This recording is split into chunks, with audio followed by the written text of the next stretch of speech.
In the Hideaway Hive update, Haze received a noticeable buff, increasing its DPS by a lot. Should you use Haze? This video will tell you if you should use Haze. This video is split into two parts, one where I talk about stats and one where I give you an idea on how to use him. Head to either of these timestamps if you want.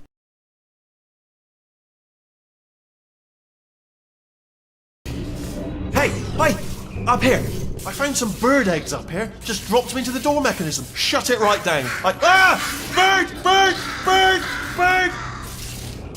For 650 mana, Haze spawns an egg every 10 seconds and is limited to one egg at a time. The egg has a base health of 5, a speed of 3.5, a damage of 2, and an attack rate of 1 second. These crows, instead of following the track, will actively pursue the closest enemy and attack them. For the DPS calculation, I'm going to subtract 1 crow from the limit, as each crow is its own entity. The level 1 egg does 2 DPS, level 1 Haze does 0 DPS total. Yeah, sorry not sorry, he's probably the worst level 1 hero in the game. For 2500 mana, the eggs hatch into baby crows where you can have 2 of them at a time. These baby crows have a base health of 8, a speed of 4, a damage of 6, and an attack rate of 0.7 seconds. While level 2 baby crow does 8.5 DPS, and a level 2 Haze does 8.5 DPS total. For 5000 mana, the baby crows grow up into normal crows, can still only spawn 2 at a time. These crows have a base health of 14, a speed of 5, damage of 17,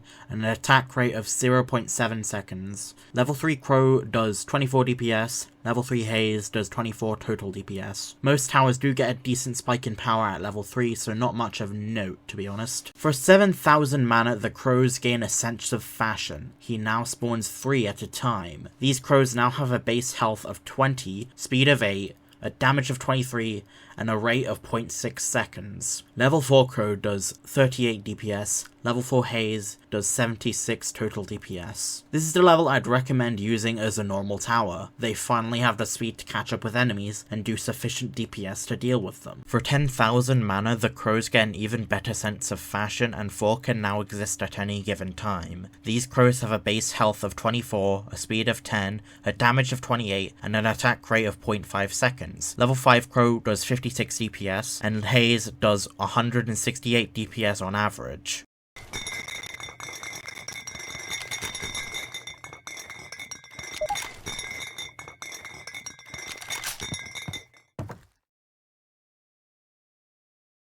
These crows, instead of following the track, will actively pursue enemies and attack them. However, because of that, the health on the summons is more so the amount of attacks they do before they die and get replaced. This makes Bombies a massive threat to Haze. They'll pretty much always one-shot crows, as they do 100 damage to summons. Because of that, Bombies will pretty much kill Haze's DPS and force him to work on crows again. However, enemies that explode and do a debuff on death do not kill them, and they also do not debuff them. Given how simple Haze's stats are, he synergizes with a lot of towers. First of all, you do not need Maitake, as he's still a pretty alright tower even without its most vital support. However, with Maitake, you can now have a pretty safe assumption that all 4 crows will be attacking without much hassle. This makes Haze's DPS go up to 224. Secondly, he synergizes very well with Discount Dog. Not only does this decrease his very expensive, albeit kinda worth it total price, the Discount Dog ability also works well with it, as you can get an extra 168 DPS, making him objectively the best tower to place with Discount Dog ability. Thirdly, his low limit makes him synergize well with other towers when dealing with global limit. In a trio and squad setting, especially if it's coordinated, you can replace a support tower with Haze to squeeze a bit more DPS out of your loadout, and considering that, there's an even higher chance of Maitake being present, as she's one of the best early game towers. Spectre is pretty obvious, it basically doubles his damage, however the Spectre ability does not affect him or his crows in any way. This makes Haze's max DPS 336, making him the strongest singular DPS tower in the game. Alongside boosting Maitake's heal rate, making them even more consistent, that makes all 4 crows do 448 damage per second per Haze, making both Hazes do around 900 DPS. Paired with every support like Discount Dog, Maitake, and Spectre, Haze's max DPS is 1344 DPS with infinite range, which is insane. This proves that Haze is a very strong tower, but how should you use him in your games?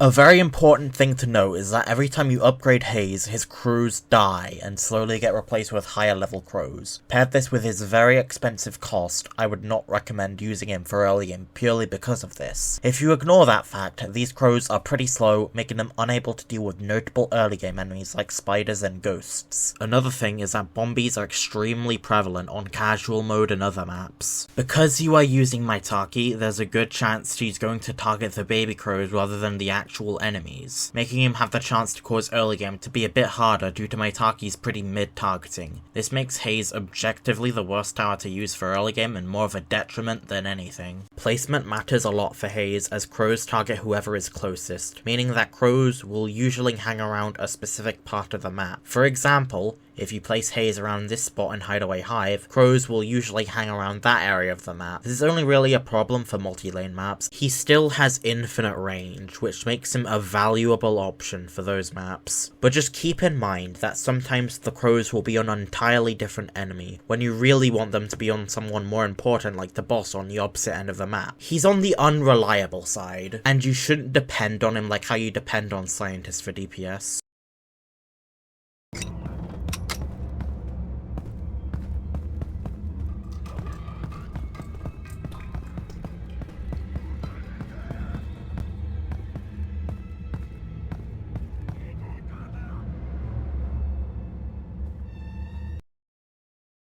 Due to Haze overall being a bit on the unreliable side and his base use case, I would still class him as a support and utility tower. But if you cover his cons and support him, you can feel free to class him as a DPS tower, and a pretty damn powerful one at that can rival other main DPS towers. I'd rank him as an A tier tower. He's a worthy candidate for S tier, but given how he's only useful for DPS and nothing else, I'd keep him in A tier.